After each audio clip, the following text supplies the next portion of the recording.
Here's a clip from Joe Biden. All right, let's check this out. And I promise you, cures for cancer, Alzheimer's, and diabetes. And I promise you, cures for cancer, Alzheimer's, and diabetes.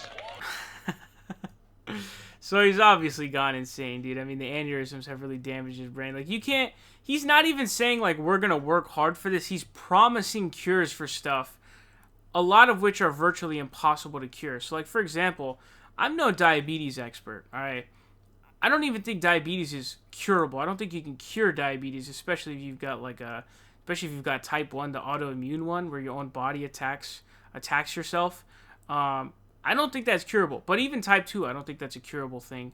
You can try to prevent it. That's the best thing you can do. But I think once you get it, you kind of need the insulin at that point. So it's sort of an ongoing thing. Now, again, I'm no expert on diabetes, right? I'm not, but I'm pretty sure it's not a curable thing. Now, the Alzheimer's thing, we should move towards trying to hopefully get somewhere with it. My understanding is there have been, like, no step forwards in any of those, any Alzheimer's, dementia, any of those related things.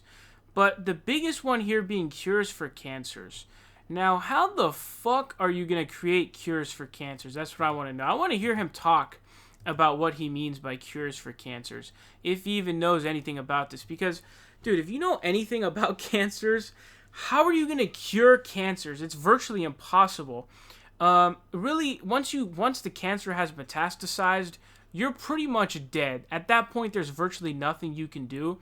Once it hits stage 3 or stage 4 and it's spread to different parts, different organs, that's when it's pretty much over. The survival rate is so tiny. Even 1 year, but 5 years virtually non-existent when you're talking about, like, serious metastasized cancers. Like lung cancer, I think is like 16% is 5-year survival. Something maybe even lower than that. Any of the sort of serious ones, you really can't do anything. But really, there's no way to cure any of this stuff. So the best way we have now is immunotherapy, which immunotherapy, I think, is basically taking the T cells and just making them go Super Saiyan to fight off the cancer cells. I don't know if it's going Super Saiyan with the T cells or if it's making the cancer cells look insanely ridiculous so that the T cells can detect it. I don't know if it's a mix of both, but it's some combination of the two things. That's like the newest field of study for cancers, okay? Jimmy Carter was able to beat skin cancer. I think he had melanoma that had spread to his brain, but he was able to beat it with immunotherapy. I think immunotherapy is really good with skin cancers and melanoma. But the only reason why he was really able to beat that brain cancer was because it was a secondary tumor instead of a primary tumor. So, like, John McCain had a glioblastoma.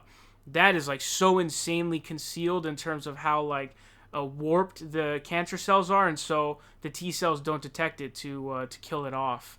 Whereas a secondary tumor, the cancer cells, the tumors look so stupid, they look so wacky and insane that the T cells are able to catch it.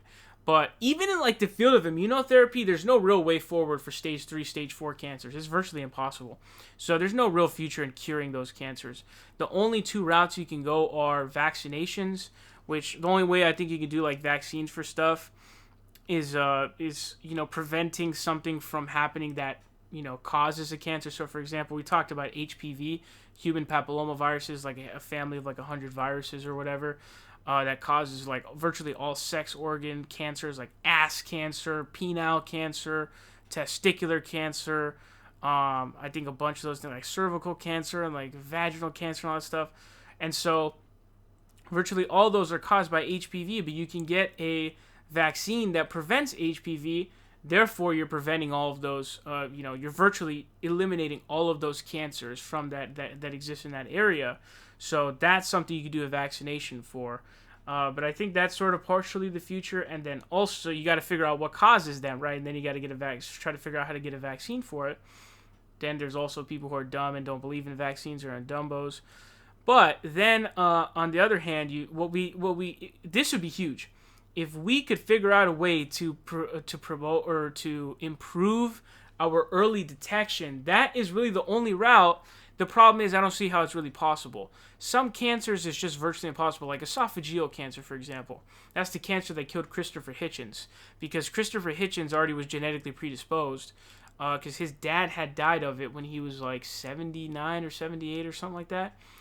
So I don't know why Christopher Hitchens saw his dad die of esophageal cancer, and he's like, it's a good idea for me to smoke a chimney and drink like crazy, you know?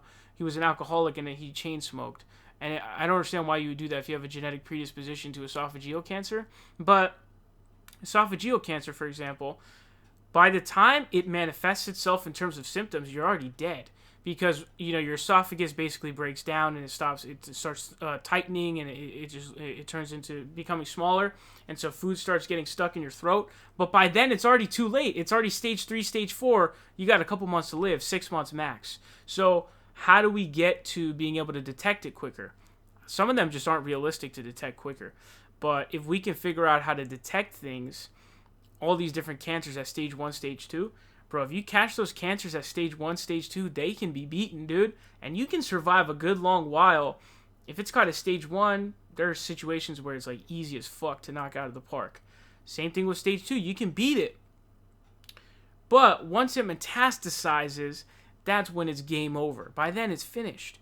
It's, the damaged DNA has just spread too far, and it's impossible to stop by then. So if we can figure out a way to get better early detection of stage 1, stage 2, that's the only real way. There's no way to find cures for cancers, bro. It's just not possible.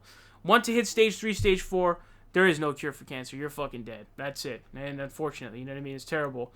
But, you can last a bit longer now than you could before, but, it's virtually, I was reading some of the immunotherapy numbers, hoping that the immunotherapy numbers were going higher than before, and it was like a vast majority of those people were just dying, even doing the immunotherapy. And that's when I realized, like, oh, fuck, this is impossible to beat. You can't beat stage 3, stage 4 cancer. So promising cures for cancers is just irresponsible. Same thing goes for diabetes and Alzheimer's. Promising these things is embarrassing, especially when people are saying, oh, Bernie Sanders is promising these crazy things.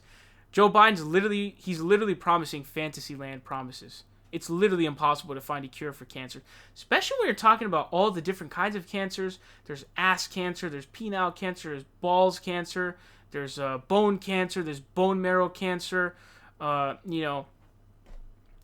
cancer, all these different cancers, pancreatic cancer. You got all kinds of cancers.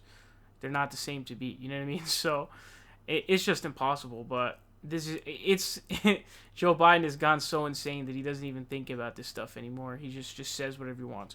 We're gonna figure out how to fly unicorns and jump to the moon in one. It's just like, what the hell are you doing, bro? What is going on, man? Stuff doesn't make any sense. But yeah, Joe Biden forgot to take his nap. He's off his rocker.